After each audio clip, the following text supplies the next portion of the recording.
Yeah. Thanks.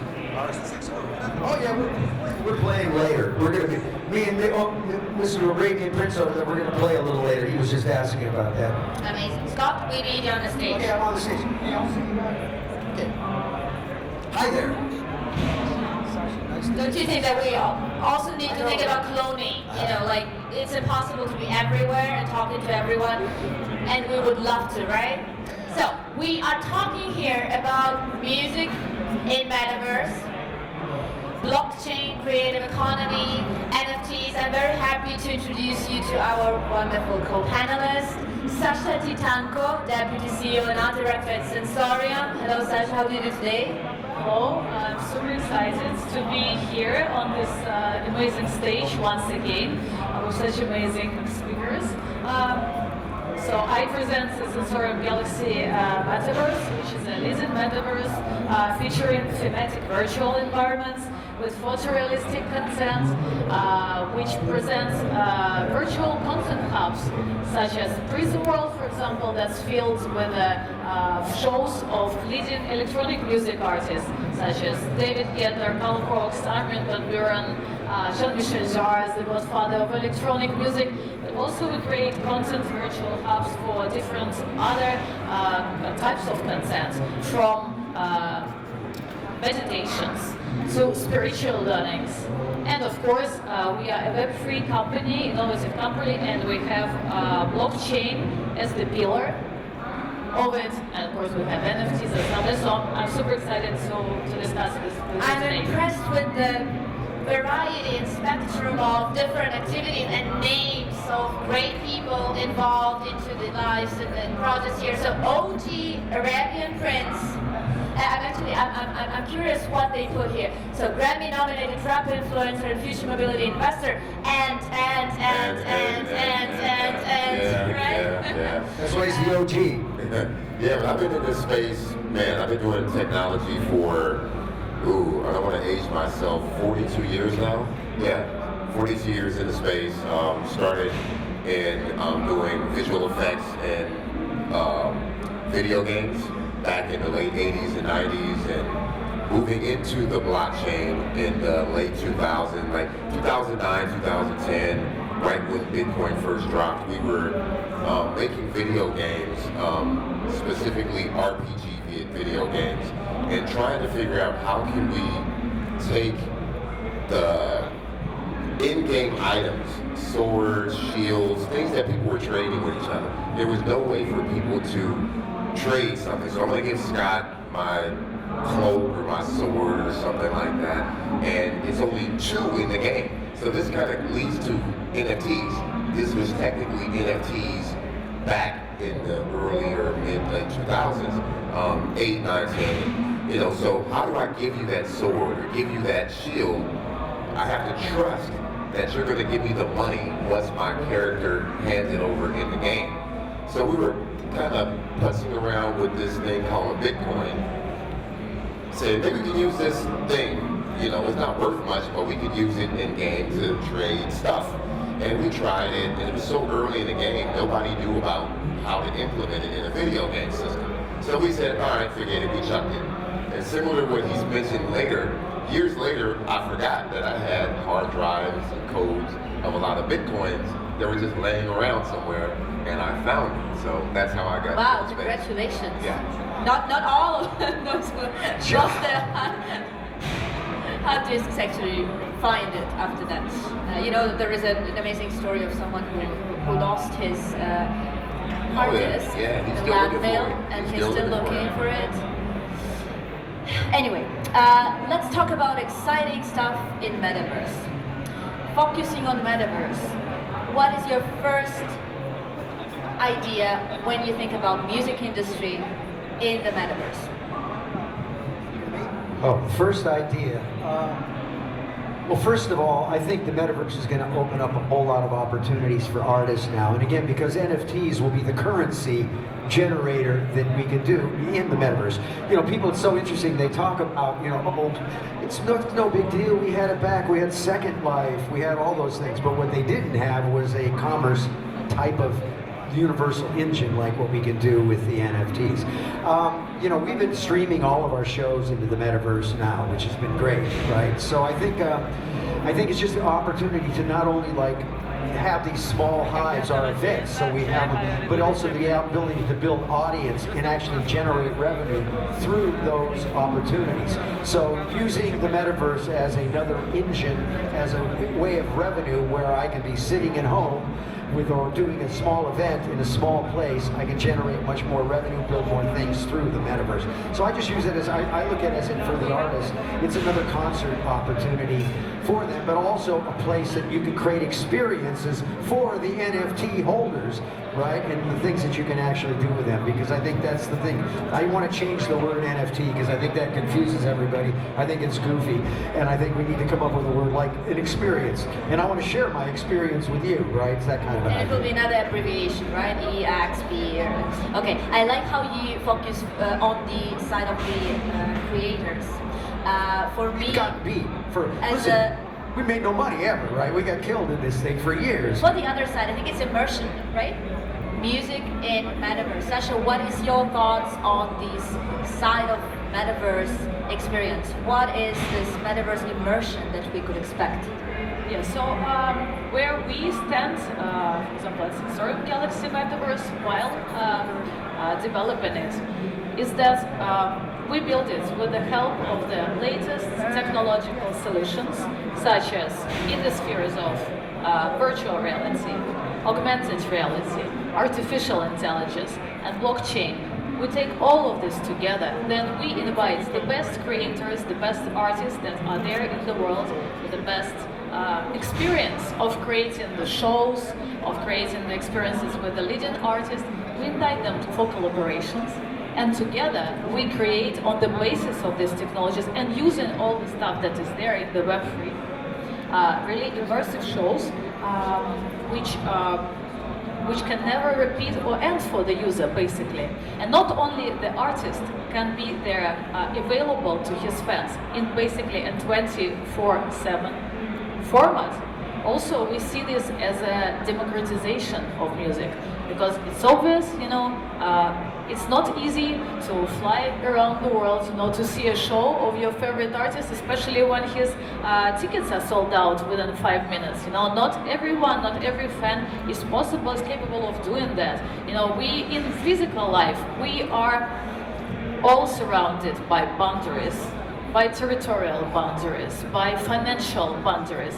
And we see the Metaverse as an open space that provides this access on a different, completely different level between artists and their fans, between fans and their artists.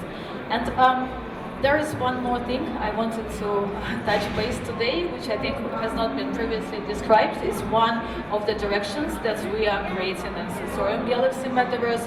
We call it Digital Immortality Era. Because right now we have a possibility with the use of all this technology to make the artist obviously immortal. Because once we create the photorealistic avatar of the artist, we record all of his art, all of his creations. You know, his lifespan can change from a physical one into a virtual one, if he prefers so. And I think it's important for almost any artist to be memorized and to be there with his audience, not only of today, but also the future. I wonder what you think about it. It also gives us an opportunity as humans to go away, because probably that's what's happening right now. We're watching AI take over. Consciousness is basically taking a new form. It gets to live on in the Metaverse, right? Which is kind of fascinating. No, that's a great point. That makes me think about the recent Maria Callas tour that was a hologram tour. And so this is an opportunity not only to immortalize who are alive, but also to resurrect those who are not with us anymore. So this all looks exciting, but OG, I want to ask you about limitations. What are the current limitations of this ambition applied to the Metaverse? You know what? I think the sky's the limit. I would say maybe in the first iteration of this so-called Metaverse, which was VR, right? Early on in the first iteration of VR, it was really hard to be something that people could adapt to, because you really needed high-end computers in order for people to have experiences. And something else that we've talked about and studied is the immersion thing. Humans do not like to be immersed for long periods of time. So, you know, like I call it more as a roller coaster ride. You put on a VR headset, you'll do it for a while, and then you want to take it off.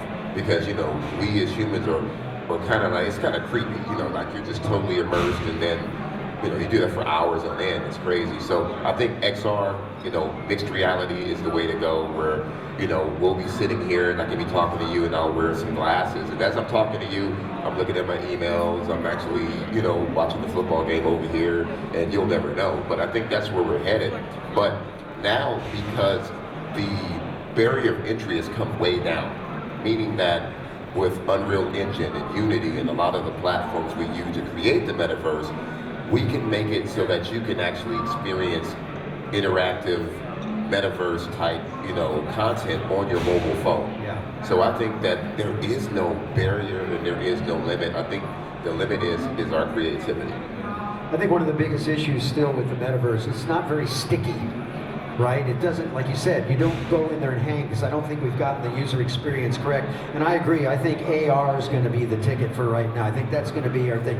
We're going to be sort of stuck in Web 2.5, I think, for a while, right? Yeah. The combination of the two. But if you think about it, with NFTs, people are going to be walking around. You're going to everywhere. You're going to like, oh, I want to interact. Oh, there's OG's thing. Oh, I can buy that too. So we're going to basically gamify our life, I think, first with this, which will be a form of that metaverse, as then we start to move into it and find other things. But you know, I think there's also one really cool thing we were working on is you can think of a live event, and then you can think about the streaming. And what's exciting is it's really about real-time two-way, right? That's come along because we've had the three main drivers, bandwidth, storage, and horsepower, have all hit the power band now. Because when we were doing VR back, we thought it was happening in the 90s, right? And the problem was a big giant clunky machine, and it was too slow. We didn't have the horsepower. We have that now, and I think that's the big game changer. In my opinion, there is another limitation, and dissipated if I'm wrong, but music is about sound. So what about sound quality in Metaverse? What are the latest innovations that apply to the space?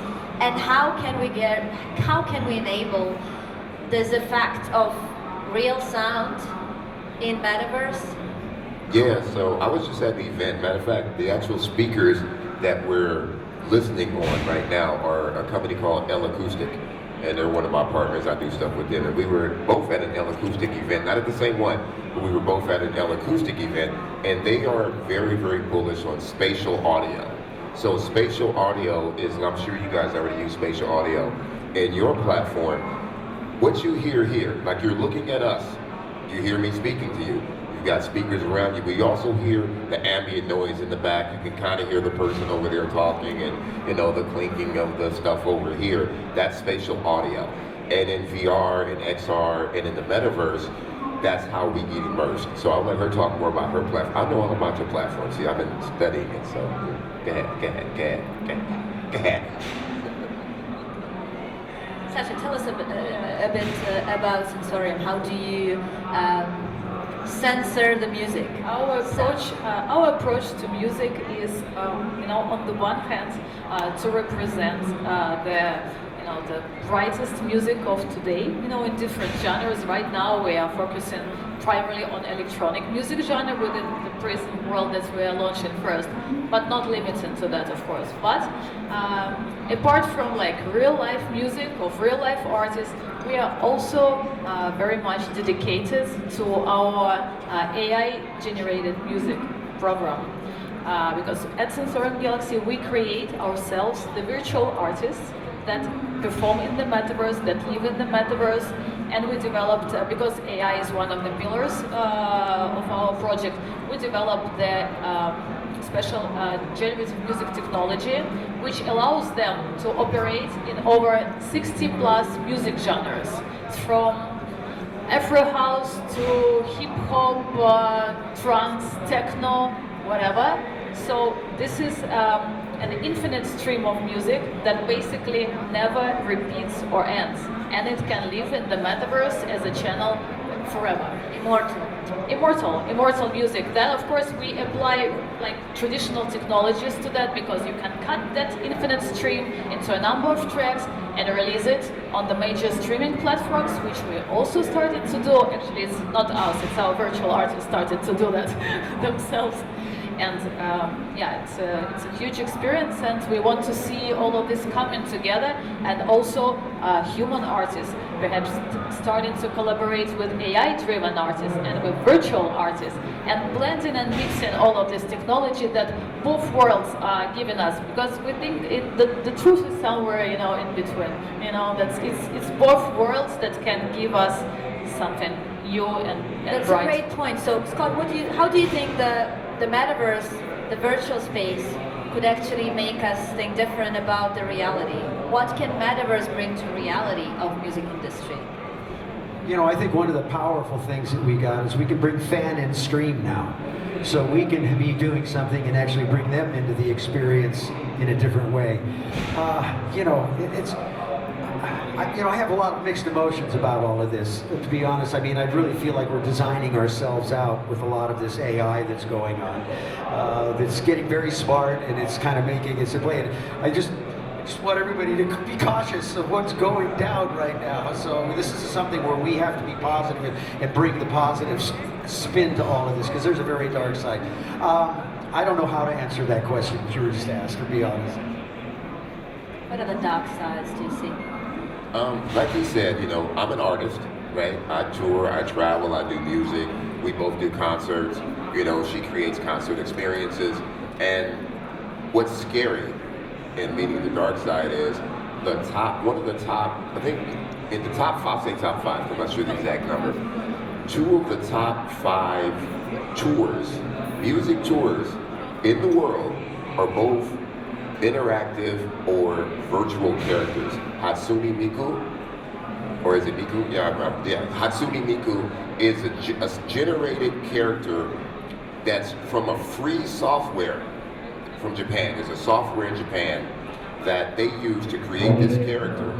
And then there's another free software called Vocaloid that can sing.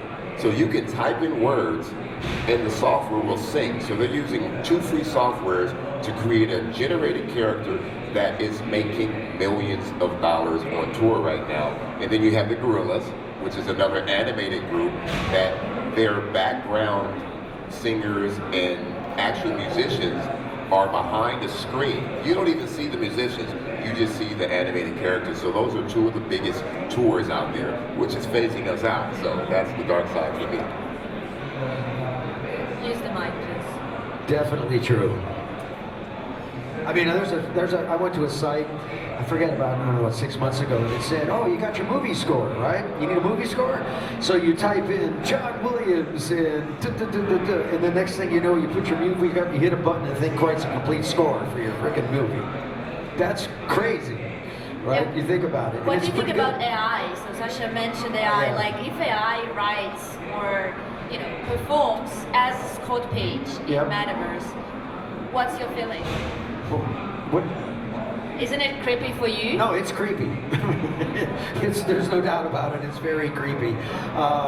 Yeah, I think, you know, this whole AI thing is very, very interesting. You're seeing a whole series of people's work, like copy AI. Go there. You want to go write copy right now? No problem. You just type in, what is it you want to talk about? Okay, Pink Floyd in Venice, 1957 or 1967, or whatever the date is. Next thing you know, you hit a button and it writes an 79. entire score. I mean, it writes an entire copy for you. If you don't like it, hit another button, another copy. And it's actually about 85, 90% there. So that's crazy. I mean, when you think about it, I wonder if we're going to just dumb down ourselves. And remember, whoever owns the algorithms wins. Whoever owns the algorithms wins. We're watching that go down right now. So we got to be careful as a society. I really mean that wholeheartedly. I would like to add about AI. You know that AI as a whole, of course, it's a technology, but it's presented on different levels right now. For example, we built the virtual beings, which are AI driven, and not only they can create AI generated music, but what's important, what we have been really working hard at is that they can hold really contextual conversations with you when you communicate with them. Then we also let the users an opportunity to create what we call them mind pyramids. So basically the users can create the consciousness, the character for the virtual being that will be presented in the metaverse. And generally I'd like to say that of course we are here with the new stuff, with the innovations, with the new technologies. Every new technology comes with its risks, and with its opportunities, right? And it's pretty risky. And of course, it's our responsibility, as well as responsibility of all metaverse developers, to really educate the audience of that, to be fully responsible of all the data that we are holding within the metaverse. This is one thing, and of course, try to see how these new implementations and technologies can really help the people, from ordinary people to the creators, in a good sense. I like how we always get back to education. So my last question is, what are your tips for those who want to experiment, experience, and learn about music and metaverse, music and the space? What are the tips, how one can start, what platforms to use, from both the creator's perspective and those who want to experiment the sounds as listeners? I mean, it always goes back to just educating yourself. Like I said, the beautiful news, you can go, you've got Google, you've got YouTube, there's all these places. It's just really saying, go up there and type in and I start like how looking. we recommend is super centralized, platforms to learn about decentralization. I mean, that's what we have. That's what we have right now, right? That's what we have. We have to use what we have. You're right. It is a centralized system, but that's Use what we're Brave. posting the stuff, huh? Use Brave. Use Brave, absolutely. But the question is find the people that are making it happen. Go to the events. Hang out at the live events. Start learning from the people that are. That's the only way I can tell you. Because again, I'm not an authority on music in that space, but I can go find who those people are. I can start following them, doing on all these spaces and Twitter spaces and all those places to learn. Because that's really what we have to do is get educated. I don't know. OG, your tips and wish for the community. Yeah, same as him, like how I got started in this industry when I was a young kid. I was at every tech conference I could find. SIGGRAPH, Comdex, CES, just learning the technology firsthand. But now we have, like you said, Google. You can Google anything, right? Or if you're curious, go buy a Quest 2, which costs, $300 right now or something like that. And you can kind of start figuring out the metaverse and how that space works. On your phone, every phone now has the capability of doing XR or mixed reality. There's so many apps you can download that will give you the experience of kind of a pseudo metaverse kind of experience. And I think your platform already has it too, where people can actually experience, your platform online. So I think that's what it is. Just go out and do your research. Follow the leaders. Go, who are the leaders in the space? Follow them, start listening to them, and then you can go down the rabbit hole. Follow the leaders. Yeah, and one more thing before she starts. Look at your children.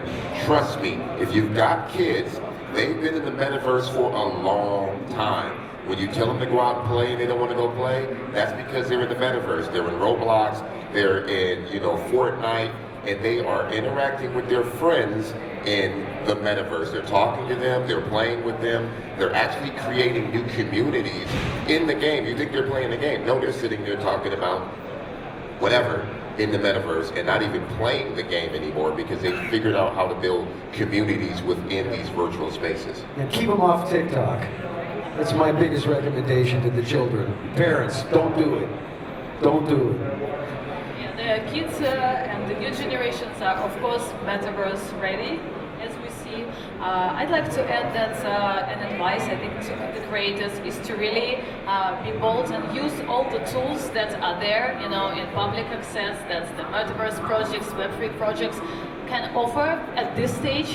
Don't be afraid to experiment, don't be afraid to share your generated content with them, because us, for example, as developers, maybe some people think that we are so close, etc. We are also interested, in new talents, in discovering new talents to collaborate with, and we see such new talents like burning every day with the birth of these new tools and technologies in the metaverse. Thank you so much. So open your eyes, clear your ears, just learn, be excited, passionate, never sleep, meditate. Enjoy the Thank you ride, so because it's all about the ride. The outcome will take care of itself. Just get in on the ride. That's what that is. Amazing. We're continuing with some amazing speakers. Thank you. I lost count of how many amazing speakers we'll have today. But first, let us make a selfie. It's like real, influencers. Oh, we got to do a different selfie. So I want everybody in the audience here today. I'm an entertainer, right? You guys are kind of boring right now. So I want everybody to stand up, put your hands up, and we're going to do a selfie with you guys in the background. Come on. Here we This go. is Jai Tex. All right, Jai We're in Tex. Dubai. Let's go. Let's do it. Let's do this. We'll do a couple selfies here. Come on. There we go. Let me turn this around.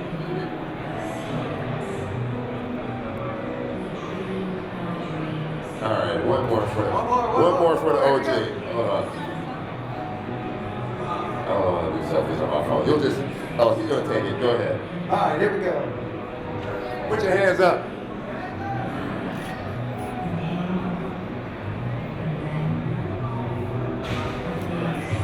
That was awesome. Thank you, everybody. That was a fun time. And thank you, Kristina. You were awesome.